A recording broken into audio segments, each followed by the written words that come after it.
a excepción del texto de la primera lectura, los demás textos que se proclaman en este segundo domingo de Navidad ya se habían proclamado en el tiempo del Adviento o en estos pocos días que llevamos del tiempo de Navidad.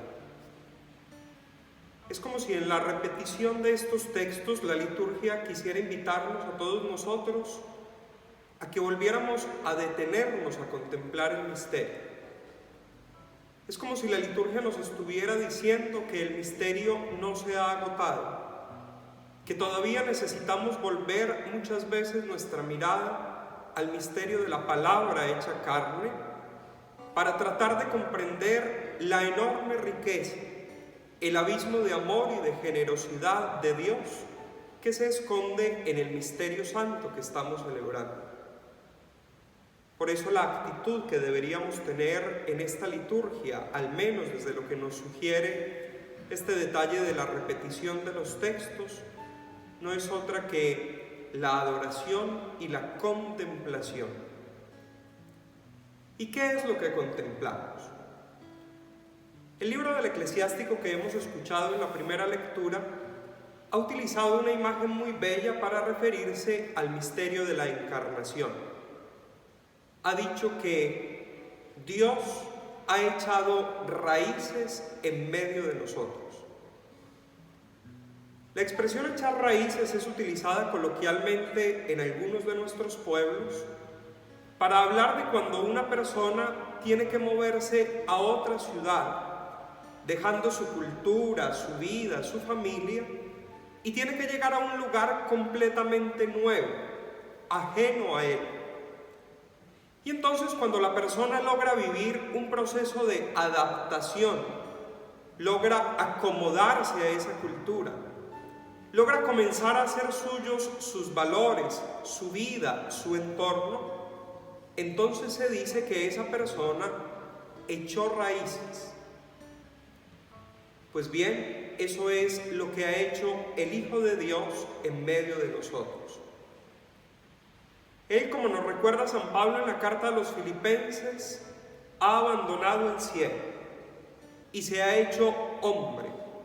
Ha tomado hasta el extremo los límites de nuestra condición humana, frágil, capaz de enfermarse, como lo vemos en estos días, necesitada. Pero Dios ha querido echar raíces en medio de nosotros y ha querido hacer suya nuestra vida, nuestra cultura, nuestra casa. Fíjense cómo la primera lectura insistía en cómo para ese Dios que se encarna ya no es extraña la ciudad de Jerusalén, la hace su casa, incluso en su tabernáculo bendice y alaba a Dios. Dios ha querido echar raíces en medio de nosotros. Pero detrás de esa contemplación del misterio al que nos invita la palabra de Dios, subyace una pregunta, la eterna pregunta de toda la teología: ¿Cur Deus homo? Y cuando nos preguntamos el porqué del misterio de la encarnación, la liturgia de la palabra de este día nos responde con una afirmación. La escuchamos en la carta a los Efesios y también en el Evangelio de Juan. Él nos ha destinado en la persona de Cristo a ser sus hijos. Me gusta entender esta expresión desde la teología trinitaria de Agustín. Si en la teología trinitaria de Agustín el Padre es el que ama y el Hijo es el amado, cuando el Padre nos destina a ser sus hijos, de alguna manera nos está predestinando al amor, nos está predestinando a sentir su amor. Aquella tarde del pecado, del primer pecado, Dios salió a tardear.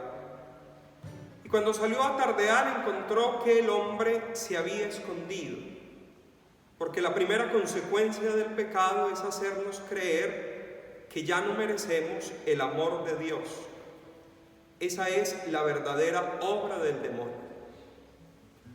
Y entonces ahora en el culmen de la historia, en Jesús, Dios nos predestina a ser sus hijos para decirnos que Él todavía nos ama, para decirnos que Él nos quiere levantar, para decirnos que no tenemos que escondernos de su presencia, sino que en su amor Él quiere regalarnos el don de la salvación. No es una imposición. El Evangelio de San Juan decía: a los que lo recibieron les da el poder de llegar a ser hijos de Dios. Es una opción de libertad. Esa es la salvación que Jesús nos promete. Así como Él ha echado raíces en nosotros, nosotros, unidos a Él, echamos raíces en Dios. Así lo dirá el prefacio de la misa, hablando del maravilloso intercambio de nuestra redención. La devoción popular celebra en este día el Santísimo Nombre de Jesús, un nombre que significa que Dios quiere salvarnos, una salvación que no es más que la manifestación de su amor hacia nosotros. Pidámosle al Señor, contemplando ese misterio de su encarnación, que nosotros queramos dejarnos amar por Él, que en el Hijo, que es la palabra cercana de Dios, nosotros descubramos que Dios pronuncia para siempre sobre nosotros, sobre cada uno de nosotros, esas palabras que pronunció sobre su Hijo: tú eres mi Hijo amado.